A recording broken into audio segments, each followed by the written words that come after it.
दुनिया की वो बदनसीब औरत जिसे माँ बाप से लेकर पति और पति से लेकर पूरे समाज तक ने दिया केवल धोखा और अपमान। इस धरती की सबसे बदसूरत औरत के तौर पर जाने जाने वाली ये औरत थी इतनी बदनसीब कि मरने के बाद भी पैसे के लिए लोगों ने लगाई इस एप वुमेन की नुमाइश।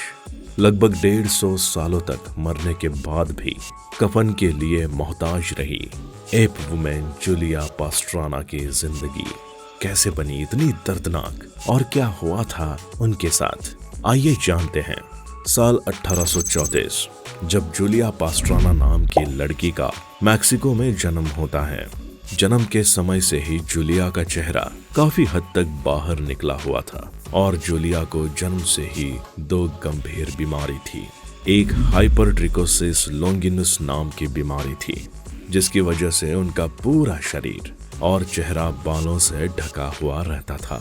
वहीं उनकी दूसरी बीमारी गिंगिवल हाइपरप्लासिया थी जिसकी वजह से उनके होंठ और मुसड़ा काफी ज्यादा मोटे और बड़े हो गए थे और चेहरा बाहर की ओर निकला हुआ था। यहाँ तक उनके मुंह के अंदर के सारे दांत टेढ़े मेढ़े थे। बहुत बदसूरत होने की वजह से इनके माता पिता ने इन्हें मरने के लिए छोड़ दिया। जब जूलिया थोड़ी बड़ी हुई तब मैक्सिको के गवर्नर ने इन्हें अपने घर पर काम करने के लिए रख लिया था, जिसके बाद जूलिया वहां पर रहकर काम करने के साथ साथ डांस करना, कई अलग अलग भाषा और भी कई चीजों को सीखा था। हालांकि हम सभी जानते हैं कि जूलिया को यह बीमारी बचपन से ही थी, जिसके चलते उन्हें बचपन से ही इस चीज का सामना करना पड़ता है। जूलिया जहाँ भी जाती हैं, लोग उन्हें देखने के लिए इकट्ठा हो जाते थे। यहाँ तक लोग इनका मजाक भी उड़ाते थे क्योंकि उन लोगों ने पहले कभी भी इतने बालों वाली लड़की को नहीं देखा था। बड़े होने पर लोग इन्हें बियर वुमेन या एप वुमेन के नाम से भी बुलाने लग गए। इसके बाद धीरे धीरे लोगों ने इन्हें ugliest women in the planet का दर्जा देने लग गए। लोगों ने जूलिया के बारे में कई अफवाहें उड़ाने शुरू कर दी। लोग कहते थे कि इनकी मां ने एक बंदर के साथ शारीरिक संबंध बनाए थे, जिसके चलते जूलिया का रंग रूप बंदर की तरह हो गया। इस अपमान के चलते जूलिया वापस अपने समुदाय के लोगों के पास नहीं जाना चाहती थी। इसके बाद साल 1854 में किसी ने जूलिया को सलाह दिया और कहा कि तुम अपने इसी रंग रूप और डांस को सर्कस में पेश कर सकती हो।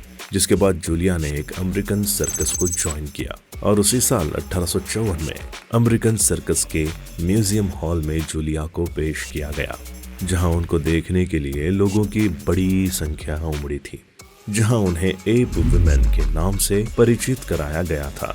हालांकि जूलिया के इसी रंग रूप की वजह से उस सर्कस की आमदनी काफी अच्छी होने लगी थी। लोगों की भीड़ काफी हद तक बढ़ने लगी थी, सिर्फ और सिर्फ जूलिया को देखने के लिए, ना कि उनका डांस देखने के लिए।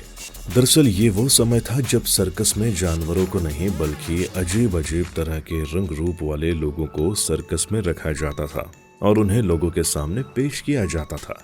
और उसी में से एक थी जूलिया, जिन्हें सर्कस के दौरान लोगों के सामने पेश किया जाता था और उनके जरिए कमाई भी की जाती थी।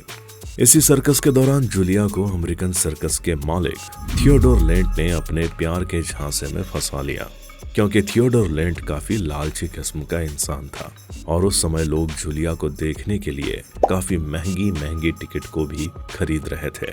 और इसी लालच में आकर थियोडोर ने जूलिया से शादी कर ली, क्योंकि थियोडोर सोचता था कि अगर मैं इससे शादी कर लेता हूँ तो मुझे इसको पैसे भी नहीं देना पड़ेंगे और पूरा का पूरा पैसा मेरे हिस्से में ही आएगा। हालांकि शादी के बाद जूलिया काफी ज्यादा चर्चित हो गई। शादी के कुछ सालों के बाद साल 1864 में जूलिया प्रेग्नेंट हुई और अपने बच्चों को जन्म देने के दौरान जूलिया ने अपनी सांस तोड़ दी। महज 26 साल की उम्र में ही जूलिया इस दुनिया को अलविदा कहकर चली गई और इनका जो बच्चा हुआ था वह भी अपनी माँ के ऊपर गया था।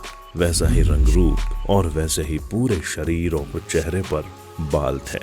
हालांकि ये बच्चा भी ज्यादा दिनों तक जीवित नहीं रहा और कुछ ही दिनों में उस बच्चे के भी मौत हो गई।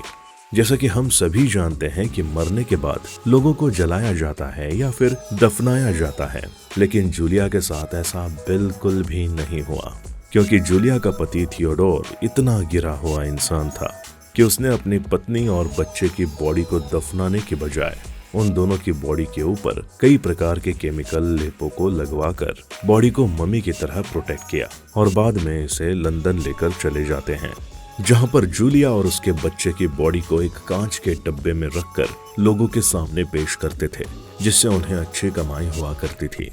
इसी दौरान थियोडोर की मुलाकात एक लड़की से होती है जो कि हूबहू जूलिया की तरह दिखती थी। थियोडोर ने इससे भी शादी की और अपने सर्कस में पेश किया, जहां पर जूलिया और उसके बच्चे की बॉडी एक शीशे के बॉक्स में पीछे ही रखी हुई रहती थी और लोगों के सामने उसे जूलिया की बहन बनाकर परिचित कराता था, जिसका नाम उन्होंने जिनोरा पस्ट्राना रखा। कुछ समय के बाद थियोडोर लैंड की मौत हो जाती है, जिसके बाद जिनोरा, जिसका असली नाम मारिया बार्टेल था, उसने जूलिया और उसके बच्चे की डेड बॉडी को नॉर्वे के एक शख्स को बेच दिया था। इसके बाद अगले 100 सालों तक जूलिया और उसके बेटे की बॉडी पूरे शहर में इधर से उधर घूमते हुए लोगों के सामने पेश होते रहते थे। कई बार लोगों ने इन्हें सर्कस में पेश किया है, तो कई बार म्यूजियम में, यहाँ तक इन दोनों माँ बेटे की बॉडी को हॉरर चेम्बर में भी लोगों को डराने के लिए पेश किया जाता था। इसके बाद साल 1972 में जूलिया और उसके बेटे की डेड बॉडी मैक्सिको में वापस देखी गई। हालांकि मैक्सिको पहुंचने के बाद जूलिया की बॉडी को दोबारा यूरोप ले जाया जा रहा था, लेकिन इसी बीच स्वीडन में जूलिया की बॉडी को इस तरह इस्तेमाल किए जाने पर काफी हंगामा और विरोध हुआ, जिसके चलते जूलिया और उसके बेटे की बॉडी को ओस्लो के स्टोर रूम में रखा गया जाता है। लेकिन साल 1989 में जूलिया की डेड बॉडी चोरी हो जाती है। हालांकि ये चोरी किसने और क्यों की, ये तो अभी तक पता नहीं चला है, लेकिन पुलिस की खोजबीन ने जूलिया की बॉडी को खोज निकाला। 1990 में 11 साल बाद जूलिया की डेड बॉडी दोबारा से ओस्लो इंस्टीट्यूट ऑफ फॉरेंसिक के मेडिसिन स्टोर में मिली।